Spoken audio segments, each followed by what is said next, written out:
everybody, welcome back to Crafting in Crime Daily. I am your host, Rebecca, and I recap live trials so that you have something to listen to while you're creating those wonderful pieces of art. Crafting, yes. So I'm going to try my best to recap the testimony of Kayla Montgomery. Adam Montgomery is on trial for the murder of his 5-year-old daughter, Harmony Montgomery, and he has conceded that some of the charges were that he manipulated the corpse and all that stuff, and he's conceded, yes, I did that, but I did it because Kayla, my wife, is the one that killed her, and I was, protecting us. Now, I don't know if he's going to testify. He has not been in the courtroom for any of this trial, and we're on day 5, I think, day 5. Yeah, he's not been there. I thought he'd be there for the testimony of his wife, who's like throwing him under the bus, and then the bus is backing up and going. Yeah, anyway. So before I get into that, don't forget to subscribe to the channel. It's free. I don't charge you a thing. And hit that thumbs up button. Yeah. Also, the notification bell. You don't want to forget to hit all so you don't miss a single episode of this podcast. It is available on YouTube Music, and you can listen to it while you're on the go. All right. I got pages and pages of notes. Now, I understand that this could be a trigger for some people, as it involves the death of a young child. I am not going into any of the details of this young child's death because it's not necessary. But there's a lot of things to talk about with Kayla Montgomery. She is 33 years old. She is currently in prison, so up in New Hampshire. So apparently, because it's cold, they, instead of jumpsuits or scrubs, she is wearing a red sweatshirt. So she dressed for the occasion. And the reason, so she was asked, why are you in jail? Or why are you in prison? And she said, for lying to the grand jury. And it comes out later in her testimony that, yes, she lied to the grand jury. She told a lot of lies to the grand jury.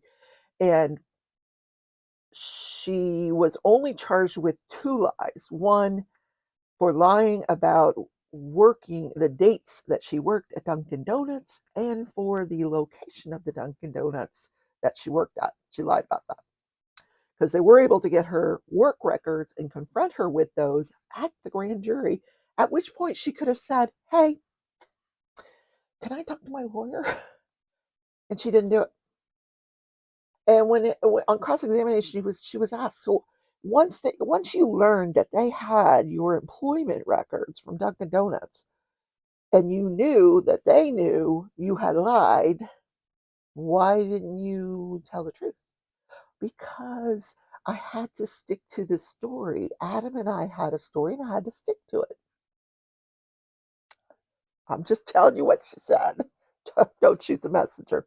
This woman is not going to get the Mother of the Year award. I'm telling you, if she never sees a child again, it'll be too soon, because she is not a good parent. Not a good parent. And I don't like to be judgmental about parenting because there's no handbook on how to be a parent. But anyway, so she talks about she married Adam Montgomery. They actually got married on Harmony Montgomery's birthday. And she says it wasn't planned that way, but she was pregnant with their son, Seamus, their older son. And she went into labor early. So while she was in labor, because apparently that weekend they had planned a baby shower / wedding. Yeah, I'm sorry. I know I'm showing my age. A baby shower / wedding. Certain things are supposed to happen first, right? Okay, never mind. Anyway, so she's in labor, and she decides, we need to get married before this kid comes out. Why, I don't know. They were going to have a baby shower / wedding, so Anyway, they get married in the hospital while she's in labor. December, or what is it? Is it December 7th? I think is her birthday. Anyway, that's when they got married. And she said they worked very hard to get Harmony. They had to visit her for a couple of hours each week. Now, that's how hard you work to get custody of this child. You had to take a couple of hours out of your week. Anyway, she said they worked very hard to get custody of Harmony, and they did get custody of her in early 2019. Now, she does admit that when they first got custody of Harmony, she was not having any accidents. She was potty trained. They were living in this house with Adam's grandmother and his uncle Keith. Now, Keith is the one that confronted him about giving Harmony a black eye. Now, this woman, let's talk about her history. They don't go into it in great detail, but she's had a couple of charges even before she met Adam. She had been in trouble with the law, and while she was working at Dunkin' Donuts, she got caught stealing money out of the register. She actually got caught, and they called the cops, but they said, "Hey, listen, here's what we're going to do. If you write a letter of apology, we'll agree to some restitution, and we won't press charges." So they first talked about the July 2019 incident. Now he's charged with not only her murder, he's got 5 charges. 2 have to do with disposal of her body. One stems from Keith, the uncle, coming home in July of 2019 after visiting his mom in Florida. He comes home and Harmony has a black eye. So he's charged with that assault on Harmony. So Kayla says that in July of 2019, she got home from work about 2 p.m. that day, after a long shift of serving coffee and donuts. And Harmony had been home with Adam, and she noticed that Harmony had this discoloration around her eye, redness, just a little redness around the eye. So she asked him, what happened? And he says, oh, she and Seamus were playing lightsaber, and he hit her with it. Then later on, hold on, I'm trying to read my notes. Yeah, later on, he admits that he actually hit her in the face because he was coming out of the restroom and she had her hand over Declan, the baby's mouth. So now we're on baby number 2. And I might add, she, during the testimony, it comes out that she had a son who was not Adam's from a prior relationship and didn't have custody of that one. So it's actually, she's 3 babies for her. So Seamus and Declan she has with Adam. More to come. So he admits that when he came out of the bathroom, she had her hand over Declan's mouth, was an infant. So he basically backhanded her. And he said, Declan's lips were blue. So he thought she was trying to smother the baby. So then they talked about her eviction, or their eviction from that home that they were living in, because the grandmother who owned the home had moved to Florida. She had had her triple bypass surgery. I assume she's deceased at this point because I don't see any grandparents in this courtroom of Harmony Montgomery. None from Crystal Sorey's, no family members of Crystal Sorey. Now, they could be there and we just don't know it. No grandparents on the Montgomery side. Like, did these people not have a support system? Now, I know, I can tell you from the testimony of Kayla that she did have the support of her mother. Now, her mother didn't want her and Adam living with her, but they would go over and visit her mother, and she could call her mother for, emotional telephone support. So she talks about After Grandma moves out and Keith, when he comes back, finds the black guy, he's not living there anymore. He moves out. So no one's paying the mortgage on this house. So I guess Adam just figured, well, somebody must be paying the mortgage. So I can live here, rent free. Yeah, they got evicted. Nobody was paying the mortgage. So now they're living in their car, a Chrysler Sebring, in parking lot behind the Colonial Village apartments where the drug dealer lived. And they mentioned his name. I don't remember what it was, but uh, there were occasions where Adam would get out of the vehicle and he'd go into the apartment, buy the drugs. They'd go out and do the drugs in the car, but they didn't do them all at once, because they didn't have a lot of money. So they had to spread out. Sometimes they would get the drugs for free, which I don't believe that, but I don't know where they were getting money to buy drugs, to be honest with you. This whole situation is crazy, just crazy. So they're living behind these apartments in the parking lot. And it's at this point that Harmony starts having these accidents in the car. And at first they were like daily, and then it became more and more frequent. And Adam would get really angry. Why don't you tell us when you have to go? Well, gee, Dad, you're in a parking lot of an apartment building, and where would I go? A 5-year-old, what this poor child, what she went through. Anyway, so she wouldn't let them know that she had to go, and she'd go in her pants, and he would get upset. So he would get angry, and he would hit her, according to Kayla. So Kayla said she was bruised, and because her body was bruised, whenever they went anywhere, Kayla says they would cover her with a blanket, so nobody would see her bruises, I guess. So then they, on the day after Thanksgiving, apparently they went to her mom's house the day after Thanksgiving, and her mom said, "No, you can't live here." And so they left, and that night they get into an accident, and she says he kept her covered up so they wouldn't see her black eyes. Um, so then she talks about the morning of the murder. She said that morning when they woke up, Harmony had had an accident, and Adam smelled it, and he got angry, and he hit her.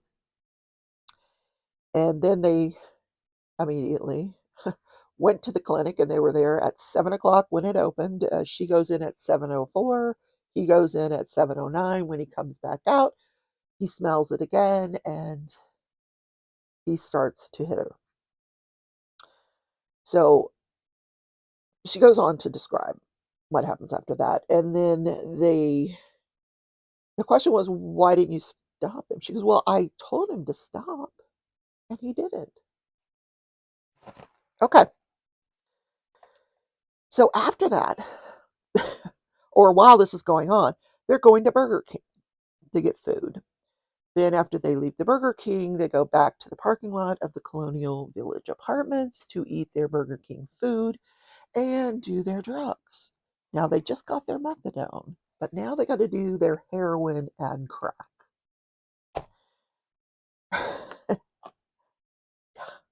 Who knew? I how can she remember all this if she was on methadone, heroin, and crack? Yeah, I I don't. I'm speechless. I've never done drugs, so I mean I've done pot, but you know, heroin, crack, and methadone, not in my wheelhouse.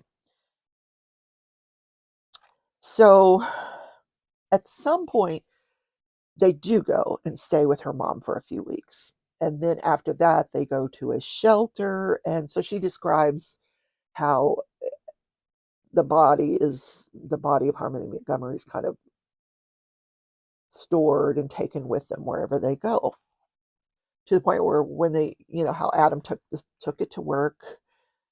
Actually, he goes to the pizza parlor, and she brings the body of Harmony Montgomery in a stroller, in a cooler, to where he works so he can put it in the freezer.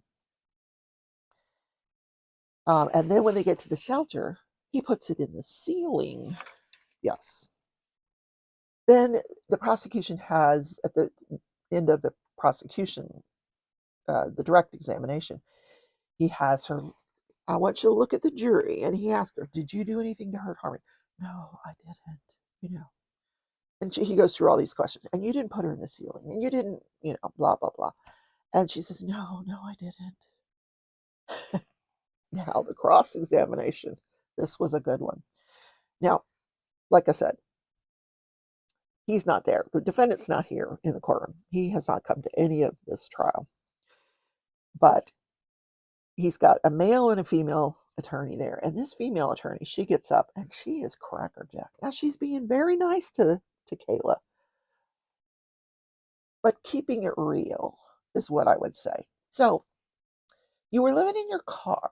So where were the babies? Where were Seamus and Declan? Well, they were in their car seats, and that's where they would sleep. Talk to me about the sleeping arrangements. Well, Adam would sleep in the driver's seat. I was sleep in the passenger seat. Harmony was in the seat behind us, and if we went anywhere, she had a seatbelt on. She didn't have a car seat. 5 years old, no car seat. But the other two had car seats. So, when you went to your mom's on the 29th, did you clean them up? Yes, I cleaned them up. Changed their clothes, brushed their teeth, did all the good mom stuff. Never did it again, apparently. Because she talks to her about the morning. Now she goes, no. And she walks her through all the lies she told the grand jury. Because apparently when you go in front of a grand jury, first of all, I didn't know the grand jury asked questions. I've never been involved. I was a lawyer, but I was never involved with grand juries. Florida doesn't do a lot of grand juries, at least not at the time I was practicing. They do now. So this grand jury, she has to appear in front of this grand jury. Well, first of all, let me back up. She's arrested. During this arrest, she's arrested for the theft. Maybe it was the Dunkin' Donuts thing. I'm not sure. Anyway, she's arrested, and while she's in jail, I think she served 3 or 4 months for whatever it was she was arrested for. And while she's in jail, she writes a note, a letter. And in this letter, she's saying what it is she wants. She wants, she'll say what really happened in exchange for full immunity. She wants to see Adam alone one last time because she still cares for him. And apparently this letter was for her attorney. She wants to be able to have a relationship with her kids. And there was a bunch of stuff in this letter. So she hides the letter in a book. And it's found by the prison guards. And they turn it over. And in this letter, she's saying she's telling her lawyer, I want to meet with the attorney general. Well, that doesn't happen for a long time. She serves her sentence for whatever it was. She gets out. She stays with her mom for a little while. She stays in a shelter. She's trying to get back with Adam. So, and this, years have passed since Aunt Harmony's death, a couple of years. And she keeps telling the cops, the police, that she and Adam, that Adam left. The last time she saw Harmony, Adam left with her to take her to her mother's. And it was around Thanksgiving. And that's the story that they had concocted. And he said he would take the fall. He would take the fall. I'll take responsibility for the whole thing so that you don't go to jail. You get to stay with the kids. This is what she's saying. So she wrote that letter, and all this time passes. She never gets to meet with the attorney general. She doesn't have a deal by the time she appears in front of the grand jury. She hasn't met with the attorney general. She has no deal. So she's lying to the grand jury. She tells the grand jury same thing. Last time I saw Harmony, she was leaving with her dad to go to her mom's house. This is what she testifies to. Now, it's not till after she had, apparently as a condition of her release from this 3 or 4 month prison term that she had to report to the police station every single day. Small town. So on one of the occasions when she goes to the police station, she's arrested for perjuring herself during her testimony in front of the grand jury for the whole Dunkin' Donut thing. And it's at that point that she works out a deal to get the immunity and tell them what really happened. So through some intense cross-examination, she admits that, you know, all these lies she told. And the lawyer's like, the defense lawyer, she's like, now,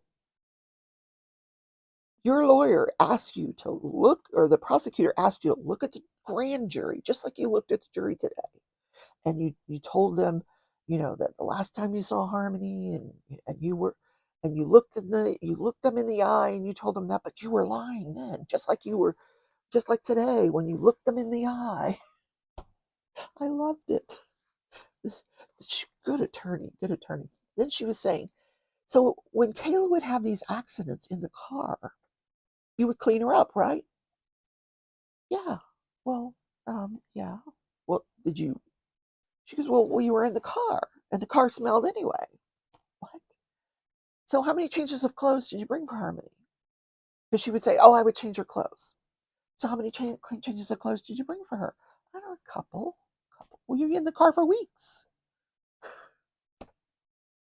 So then she got her to admit that. She goes, now, isn't one of the first stories that you told the police that 2 or 3 o'clock in the morning on the day of the murder, that Harmony had an accident and Adam was hitting her and you said stop? And she goes, yeah, I tried to stop him.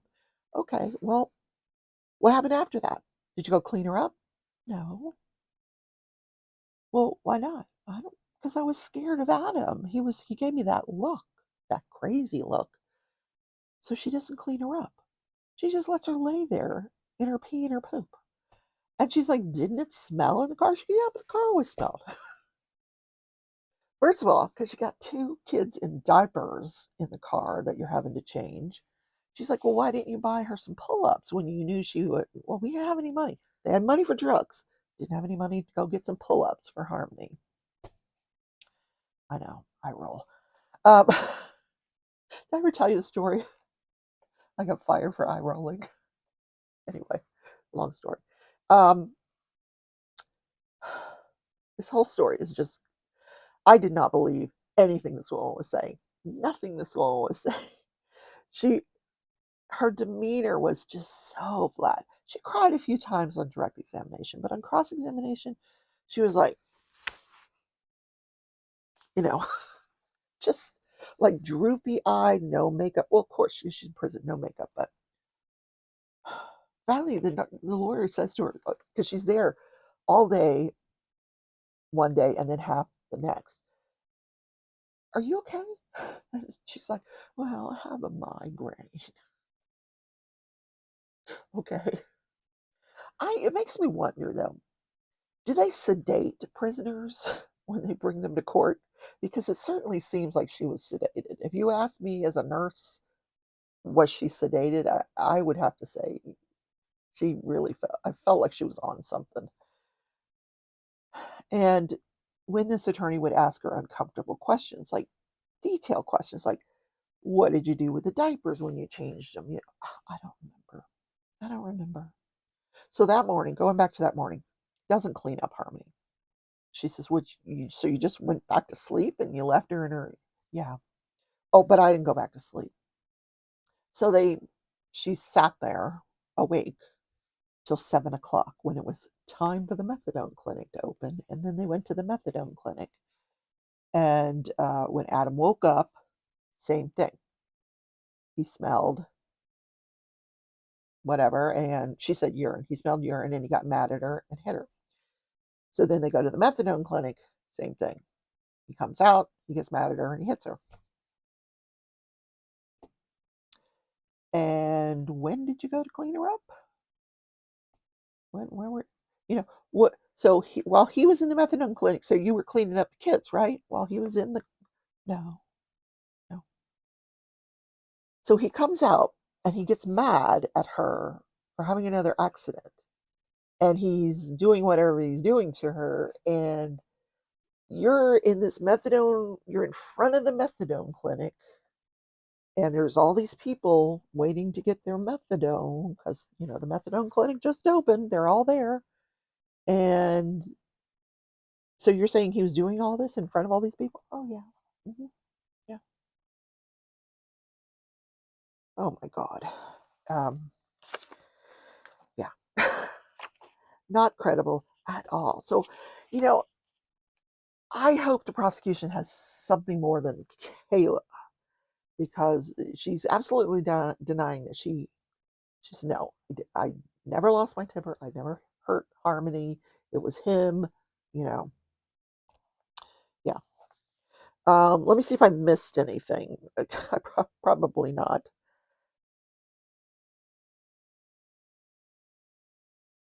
Oh, there was one time when after she lived with her mom and she was staying at the shelter, that the police came to talk to her.